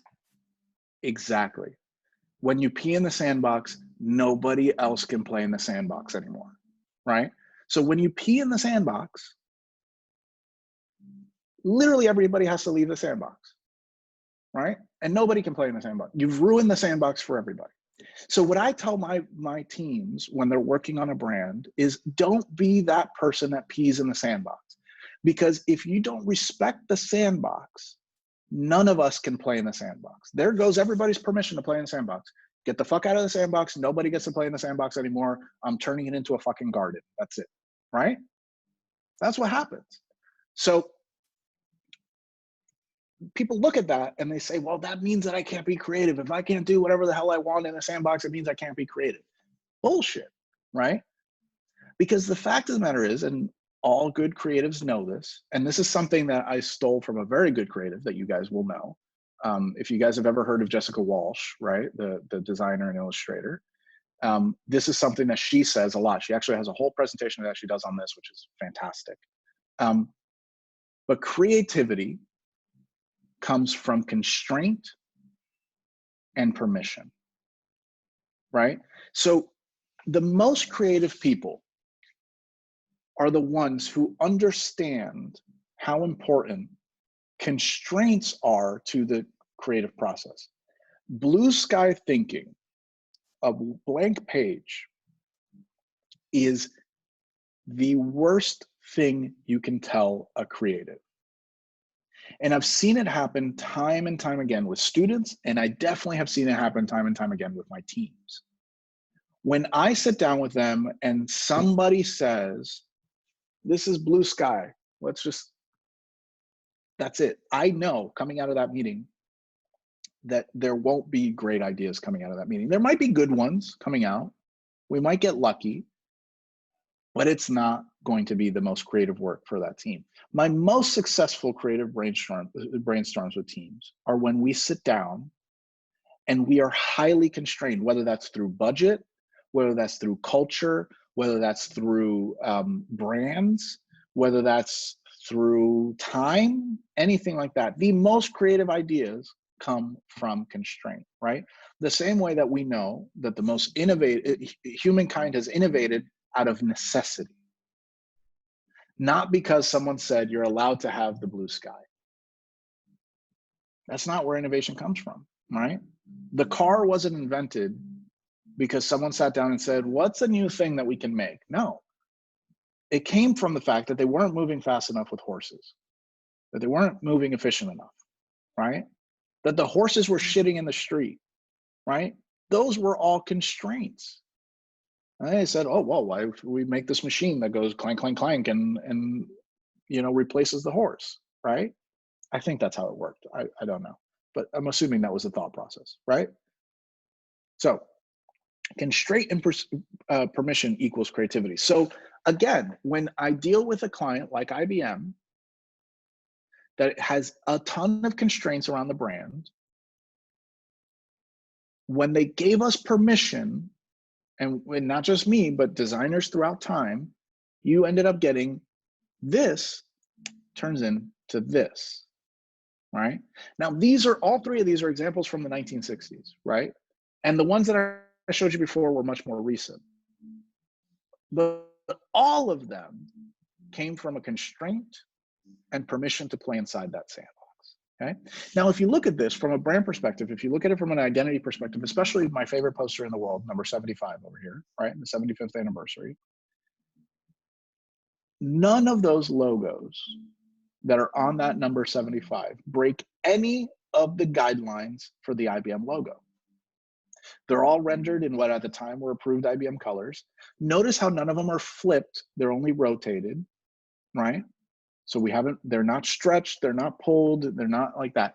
As a matter of fact, when you zoom into this, IBM's 8-bar, which is what we called this logo here, right, had two very important variations. They had a positive and a negative, right? And there was some very key differences in the two. And I will show you those if I can figure out how to draw on this again. There we go. Okay. Here and here. Okay. It had a little bit of a difference in the bowl of the B too, but that was harder to find. But here, the positive, you notice how the black continues there, right? You notice how it's not fully notched out. In the negative, it notches all the way through. You see white space, okay? In the positive, this ends flat here. In the negative, it actually comes to a little bit of a point, okay? There's a bunch of technical reasons as to why that happens, and we're not, again, this isn't a logo design class, we're not gonna go into that. But there's a bunch of technical reasons. And they were to this day, they were very specific about the fact that you were using the right one or the wrong one. And from a mile away, I can spot it for you. Like if I see an IBM logo on something, I can tell you automatically if it's the right one or the wrong one, okay? Because it was drilled into my head. But if you look at this, oh, you gotta close this, hold on. Okay, if you look at the 75 one, the ones that are on negative, right? Let's say something like that yellow or that red up there in the top right corner, they're the negative version of the logo because they're on black. The ones that intersect on the white are the positive versions of the logo. So they're sticking to all the constraints of the IBM logo, right? Same thing with this one here in the middle, right? And same thing, actually, matter of fact, you can see it on this one. Okay, so this is a negative version of the logo. Notice that there. You see how that's notched out? The top right there? That's the distinction that I was talking about. The point actually came later on in the brand guidelines. So this one, because it was in the 60s, didn't. The point came into play in the 80s, and that was because of digital reproduction. Okay? So, oh crap, how do I clear this? There we go. All right. So, if we know that there are rules for a brand, and if we know that rules are necessary for a brand, what are we creating rules for? Now, this is where you start going down two diverging paths, right? Because everything I'm going to tell you from this point on is a case of yes and. In other words, we're going to talk a lot about behaviors and purpose and all those, what we call the soft things in a brand. That never means that you can't have the how, what we call the hard things in a brand, right? Both of those things need to exist. But when we talk about creating a place of purpose and permission in a brand, the type of rules that we're creating are rules around behavior, okay? They're not just rules on tactics or technical aspects. They're on behaviors. And it really comes down to Rules around behavior lead with why, not how. And this, for me, is brand strategy 101. This is a question that I ask 20 times a day, anytime we're talking to a brand. What is the why, not the how? Now, notice how this statement is written. We lead with why, not how. It's not that we ask why instead of how, right? How is still important, but how has to be led by the why, right? And if we look at this from the point of view of humans, if you tell me, well, take kids as an example. You can't go into that room. What's the first question they ask you? Why, right? I saw Priscilla mouth it. She was on mute, but I figured she got it. Why? It's a primal instinct that we have, right? It's coded into us. We cannot bring ourselves to do something if we don't know why we're doing it, okay? So if we take a brand and we think of it the same way, brands that do things without a reason for doing them fail, period. We've seen them before, okay? They feel fake, they feel inauthentic, right? Brands with a really strong why do the same things that those brands that failed did. Literally, they do the same exact hows. They do the same thing. Only they do it from a position of why they do it, whereas the other brands just purely do it because they think it's the right thing to do from a technical perspective, okay? So if we go back to our bright, happy millennials, and we think of all that, right? Specifically the lead with why, not how. Bright, happy millennials in a guidelines is a how, okay? And this is where the breakthrough happened for Kathy's team with Xerox. This is where we kind of cracked this. That image is wrong because it only solves the how. What does that image look like? How is sometimes what, right? Like, what does that image look like? How does that image perform? Well, it shows me bright, happy millennials. Check. That's right, right? Why is this image right for Xerox? That's where this falls apart, right? That, a lot of times, that why is that gut feeling. So our job as brand professionals is to help brands understand their why and then perform their how based on that. This class is going to be all about that, even when we're doing tactical things, because we will get to the point where we're writing things, we're designing things, we're doing all types of things like that, right? We're making decisions. Constantly, it will be with this in mind, right? You will get sick of hearing me say this during this class. Why? Lead with the why. You're not telling me why, right? It's like JG's Discover Newly thing. You guys will be able to repeat this after every class, okay?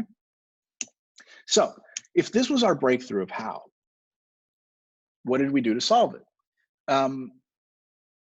I created a framework, my team and I, not me. My team and I created a framework for all the guideline statements that we had to create for Xerox, right? We did a million other things, but we're talking specifically how to solve this photo problem. And our strategy team and our writers used that simple framework. They said every statement that we make about how to do something in the guidelines or how not to do something in the guidelines needs to lead with the why. Now, I'm going to show you what one of those statements was, right? So this next statement is we exactly created it to solve this specific problem, what we call lifestyle photography in a brand guideline. So this is our statement, and I've color coded it exactly for that, right? The black is the why, the teal is the how. So why do we use photography? We use photography to tell the story of people conducting their business activities in settings that appear candid, unstaged, and natural, right? That's why, okay? That's why we create photography. How we do that, right? The decision we make about that photography is they should depict realistic activities, everyday human interactions, and business environments, okay? Now, this is a very specific case. And when we talk about brand strategy, I look at brand strategy like Russian nesting dolls. Do you guys know Russian nesting dolls? It's the little ones that you could put inside of another doll and they, you know. Because when we say lead with why, not how, that needs to happen at the epic level, right? Of like, why Xerox, right? But it also has to happen at the very granular level. It literally has to happen at every single level, right? Great brands execute on every single one of those levels. So we had to, now mind you, this statement looks much more important here than it was in the document. The document was about 150 pages, and this was maybe a quarter of the size on the side of a page, right? I've obviously blown it up here for the presentation. But what I'm trying to express to you guys here is that even these little tiny nuanced decisions affect and have a huge ripple effect to the brand, right? So when I was putting this presentation together a couple years ago, and I found this statement in one of my old brand guidelines, I said, okay, I need to walk the walk, right? Because we could have written the statement and it could have not worked. So I had a little experiment. I haven't worked on the Xerox brand for like 6 years. And at the time I made this presentation, I was about 3 years out of working on the Xerox refresh, right? We had launched it, we had done it. It was long in the background for me. Now, to give you a little bit of context, in the brand world, 3 years, by 3 years, it's really out of your hands if you're not working on it, right? The stuff that's in market is really your stuff for like 6 months to a year. Everything from that point on is influenced by your work. And you're judging not based on the things that you personally made, right? It's not like I made this coffee cup and I will see it 3 years later. No, it's I'm going to see another coffee cup that is inspired by my coffee cup, right? So that's how I judge brands that I work on. So I did a little experiment. I went onto the Xerox website and I picked what we call like a level 4 page, right? Something really deep in the website, not the home page, not something that I thought like an agency used, you know, that they got paid a lot of money to figure it out, right? Usually the first couple levels of a website are handled by brand professionals of some sort. I'm talking about a support page. I'm talking about a page that was made by some guy, you know, that doesn't know anything about web design, that just filled out a form to put this image there and this content there, okay? So I picked a random page, and it was a random page, right? I picked a random page, and I pulled the image in the lead space, the hero image for that page. And I said, if that image still to this day feels on brand to the guidelines we wrote, then there's something to this, right? Fully knowing the risk that if this experiment didn't work, then my house of cards fell apart and I had to figure out something else, okay? And this is the image that I found. Now, I looked at it and yes, like, look, it's not gonna win any awards for best photography ever, rightfully so. But then I also went and confirmed with this image that it wasn't something that we delivered in the photo library, right? Because when we deliver a brand, 9 times out of 10, we deliver a photo library. For IBM, that was thousands of images. For Xerox, it was about 300 images that we approved and said, these are Xerox images. This is not one of them, right? I also confirmed that they didn't go shoot this. I did a reverse image search on this and found it on a stock photography website. It was $150 to buy, to use, right? Which in the brand world is super fucking cheap, right? So this is, by all intents and purposes, a cheap image. And then I put it through the ringer, right? And I said, okay, does this solve our why? Now, we'll take a look at this, right? And then here's our statement. We use photography to tell the story of people conducting their business activities in settings that appear candid, unstaged, and natural. Could we argue that this image is that? It might not be the best representation of that, but it follows the why that we said, right? These are two people conducting their business activities in a setting that appears candid, unstaged, and natural. Now, very careful about that statement, appears candid, unstaged, and natural. Because any good brand professional knows that nothing is candid, unstaged, and natural. By nature of being in a photo shoot, it is not, right? So if I told them it had to be candid, unstaged, and natural, we'd get some shit images, right? Because they'd follow the how. They'd literally like take a candid shot that was completely unstaged, unlit, and natural. And most of us in a candid, unstaged, and natural environment look like shit. Period. Right?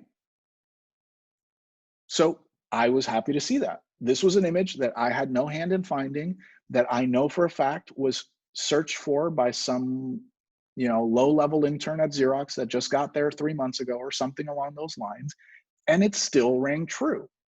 Now, what is the other thing you notice about this image, right? What do you think? What else do you notice about this image of these two women working? The how. Hmm? The how. Sure. And we expressed our how, right? We know our how, which we said was, you know, images should depict realistic activities, everyday human interactions in business environments. Yes, right? That's also not a revolutionary statement. But what other how does this solve?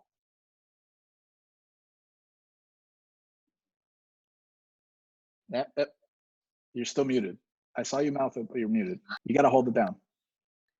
Okay. Bright, happy millennials. Thank you. This image is also bright, happy millennials. Now, the thing to see here is I didn't tell anybody that bright, happy millennials was a bad thing. It's still a valid how. All we did was give it a why. That's all we did. Our images are going to be bright, happy millennials, right? Because arguably the Xerox customer, the new Xerox customer, is a bright, happy millennial, right? So this was, for me, when I saw this and I said, holy shit, wait, that actually works, right? So the guy in Sweden that was looking for bright, happy millennials and ended up with people jumping out of a van would arguably still be happy with this image, okay? And if he can find me an image of people jumping out of a van that solves this why, he's right. But if I were to send him this statement and say, yes, but this is the guideline. Are those people conducting their business activities in a candid, unstaged, and natural way that appears unstaged and natural? I don't think anybody could argue with me, including the guy in Sweden, that the van photo solves this, right? That is the power of why in a brand. It's also an attainable statement, right? The thing with why that scares a lot of brands is that they think that it's going to make it unattainable. right? The why does not have to be some philosophical thought on what the brand is. Notice the one I showed you for IBM, be essential to people making the world work better. That's a really simple statement. That's not some Greek like fucking philosophy. That's a really simple statement. So is people conducting business in a setting that's candid, on stage, and unnatural and natural, right? Doesn't have to be anything groundbreaking. It just has to hold true to your corporate character at every single level. Okay? That's very important at every single level, because here's what's going to happen. You guys are going to go into the industry, right? Or you're already in the industry, and 9 times out of 10, 99% of the time, including me, right, are not going to be in charge of figuring out the epic why or purpose of a large company. It's just not going to be our job up front, right? Some of us get lucky enough to get into that position, right? And I have been in that position with certain brands, but it's few and far between. A lot more of my work was at this level, right? So that's what's important about the brand. So all of this is the foundation that I want you guys to take into the rest of this class, right? Because every single thing we will do at every single level of the process has to adhere to those simple principles. What you are creating is something with purpose and permission. And the way that we do that is by leading with why and not with how. Those two simple things are going to carry your decision-making all the way through, hopefully, the rest of your career, right? And please, if you find something better in that path, own it, make it, and follow that, okay? Because when I was in school, nobody had articulated it to me exactly that way. And I went to school for brand, right? It doesn't mean that what they told me wasn't right. It was just their way. And it took me years in my career and surrounding myself with much more intelligent people than me to realize this was my way to attack brand, okay? So that's what I'm giving to you guys. And everything we'll do from there on will be that. Cool? Cool. So, we had enough? Have we heard my diatribe on branding? We feel good? Yeah, we feel good. All right. So, like I said, purpose and permission, and lead with why. That is the magic, in my opinion, of creating brands or working on brands, right? If I had to add anything to this slide, it would be at every level of decision, from the CMO all the way to the person picking an image for a banner ad, okay? This is what we do when we talk about brands and branding. So you get why this is not a logo class, right? Logos will be a part of it, but this class is about this, not about logos, okay? All right, so this class might actually end early, but it's not done yet. So we have homework. You guys ready to get back to the homework? I promise you this one will be a little bit easier. It doesn't get any easier than this, okay? So your homework is gonna be very simple. Your homework is gonna be 5 slides, okay? It's gonna be about you, 5 slides, okay? You can execute them in whatever way you want, but it has to be only 5 slides, okay? I'm gonna walk you through each slide, what I wanna see, okay? And I want you to look at this from the perspective of you building or managing your brand, okay? Remember purpose and permission, remember leading with why, not how, okay? So, slide 1, you're gonna introduce yourself, okay? Who are you? Now, this is much simpler than it sounds, right? This is not some trick question of you telling me the philosophical reason of who is Shirley. No, this is literally just you telling me I'm Shirley, Okay, slide 1. Slide 2, tell me your context. Now, this is not your biography, okay? This is, what is the context that you exist in as a brand towards me, right? It could be as simple as, I'm Willie and my context is I live in Miami with 3 family members, my girlfriend and 2 cats, right? 2 family members, my girlfriend and 2 cats, right? That's my context. It could be, I'm Priscilla and, you know, I grew up hating avocados. Okay, that's your context. But here's where the context is important. Your next slide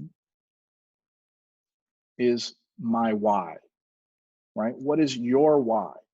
What is your purpose? That's where the context comes into play, because you are telling me a story of you. So your why, your purpose, is based in your context. So only tell me your context that is relevant to your purpose, right? So I'm going to use a stupid example, right? Because it's not what I want you to use. My why is to make the world blue. Why is, okay, fine. My purpose is to make the world blue. Well, my context for that could be because I grew up in a red world, right? So I'm Willie Diaz. I grew up in a red world and my purpose is to turn the world blue. You see how that works? Okay, that's how I want you to think of that. Now, do not confuse simple with not being thoughtful. The simpler this is, and I urge you to make this as simple as possible, the harder you have to work to express that, okay? To really imbue that with every syllable and word is really important to it, okay?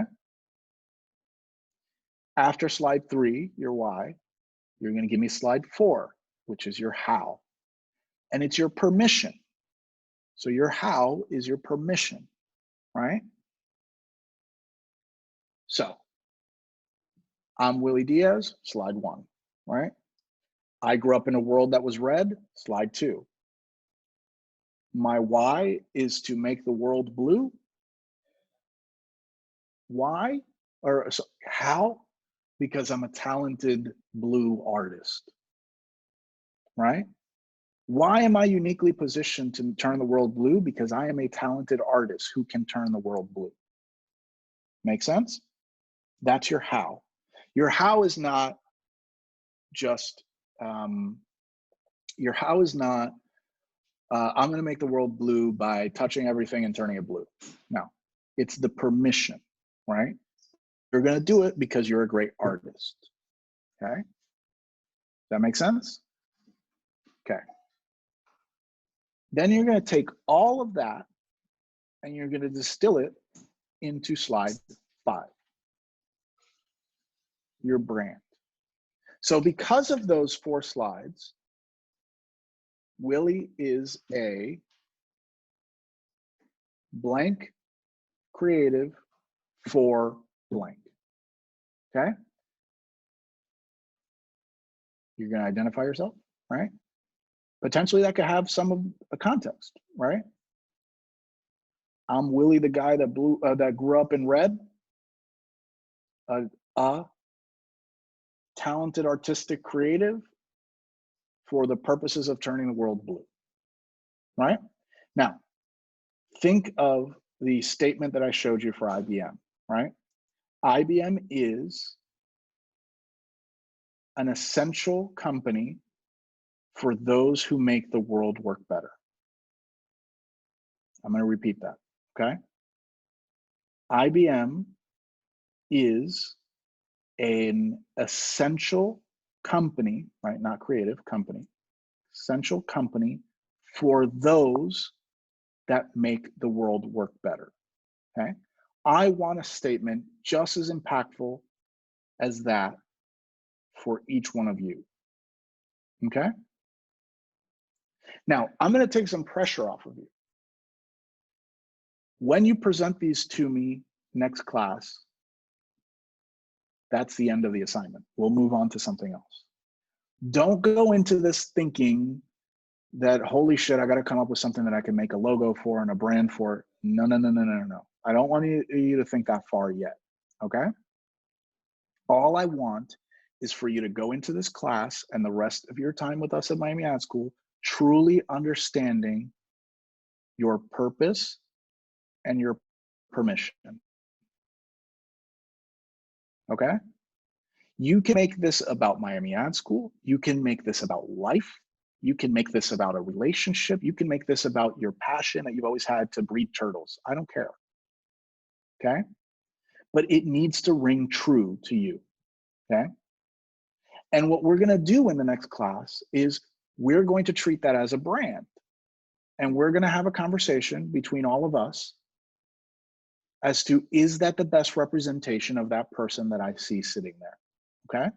So we're gonna look at this and we're gonna go, okay, this is Issa's statement. As a group, do we believe Issa? Do we believe that this is truly her brand, right? Not in a derogatory way, not in a critical way. We're not here to judge whether you think that's a brand or not, but here to say, like, actually, did you consider this that I know about you? Did you consider digging deeper into this thing, right? Because I want you guys to get used to interrogating all the brands around you for this, right? And the brands that you create for this, right? So that's your homework, those 5 slides. Do we understand them? Time for questions? No questions about the 5 slides? Any clarifications on a specific slide? I can go back in the presentation and talk about it. Just want to be clear, the final slide fills in these blanks. Yes, yes. Literally. So, okay. And you can modify the statement a little bit for grammar if you need to, right? Like I did with the IBM one, right? But this has to be the essence of that statement, okay? And it needs to be this simple too. I don't want a paragraph. I want a sentence, okay? Like I said before, this could be in English, Spanish, French, or Russian. I don't care, right? Okay? Anything else? We understand the 5 slides? You sure? Because I'm not going to send this to you. You know exactly what you need to do for the 5 slides. It becomes slide 5. Okay, okay, okay. All right. Slide 5 is that your be essential statement. That makes sense? So the statement that I'll show you here.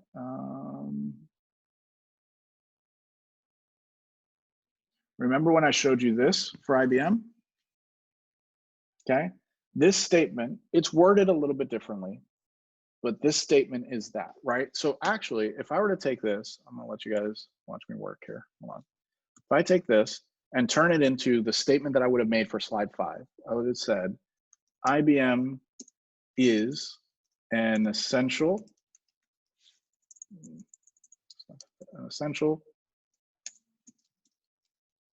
company for those who are making the world work better, right? So, and I'll color code this for you, right? That was a blank.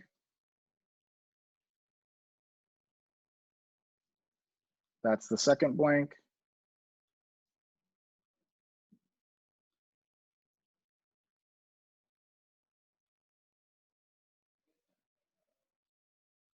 You see the structure there now, right? So IBM was the blank, right? If I go one farther here. By the way, this is much easier when I have a whiteboard in the classroom, but you know, I'll actually for the next class, because I do teach with the whiteboard quite a bit. I tested out something where I'm actually gonna use my iPad as a whiteboard, like as another caller in the meeting, and we'll see how that works next class. I'm not sure. not sure yet. Okay, so that is the same structure as this. All right. So, and remember, we're talking specifically, it doesn't need the headline "My Brand." We're talking specifically about just this second portion, right? Talking about this stuff that's in gray there. So this, okay? So Priscilla is a blank creative, right? For what purpose? Okay?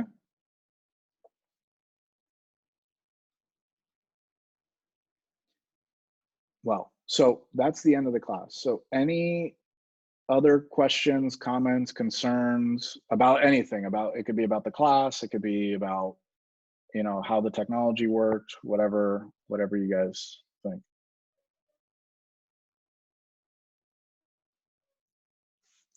Yeah, you're muted if you're asking something. Lo mandamos ¿dónde? Bring it with you to the next class. Okay. So you're going to present it the same way that I'm presenting here. You're going to present it, right? This can be as designed as you'd like, right? Obviously make it presentable. The important part is the content, but you can express this in whatever way you'd like, right? I literally had someone do a video once when I did this exercise, and it was just like that person speaking those 5 things. Great, awesome, those are 5 slides, right? But the important part is that there are 5 slides and that you only stick to 5 slides, okay? And that I don't get a research paper on your context, okay? How did you guys feel about your understanding of brands and branding now as opposed to when you guys started?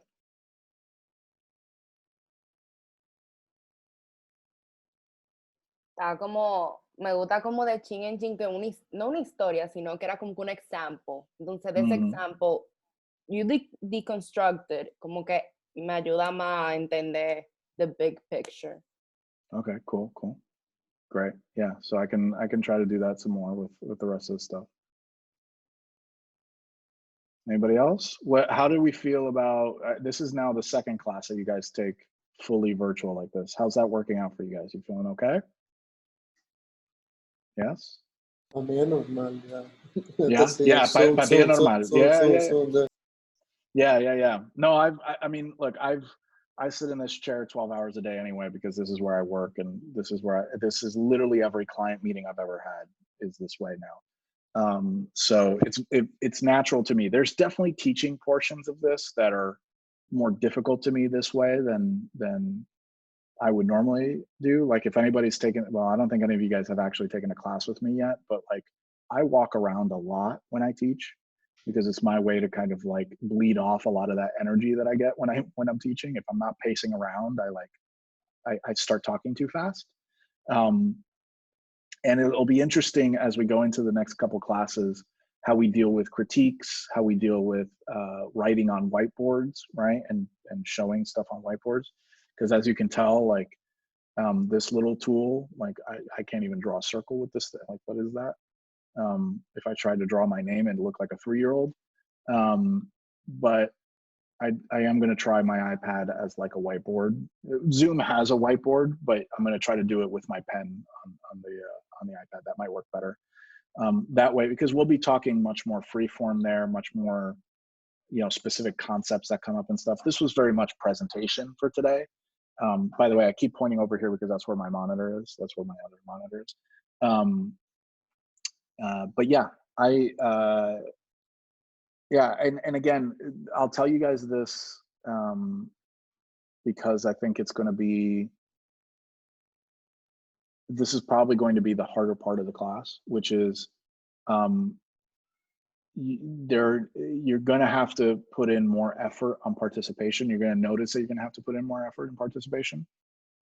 And I know this because I've done the same thing, because it is harder, right?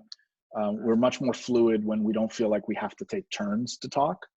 So we'll try it a couple different ways, right? We might I might next class might say like, okay, none of us mutes ourselves, right? And we just stay open mic the whole time and forget the background noise and whatever, and let's just talk over each other and see how that works. If it works, great. If it doesn't, then we go back to muted. But these are things that you guys are going to test out, and we'll test out and see kind of what works best for each mix, you know? Cool.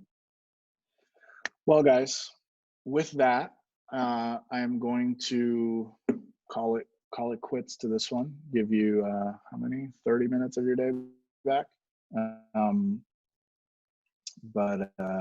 Yeah, I hope that you guys are excited as to where we're going to take this class, and I'm excited to kind of see. I know I individually know the talents of all you guys and how talented all you guys are, and I'm excited to see how that talent translates into kind of the brand world that I know, right? You know, outside of just campaigns and executions, and into much higher level thinking about what does it truly take to create an enduring brand. So yeah, I'm interested to see where the conversations go. Cool.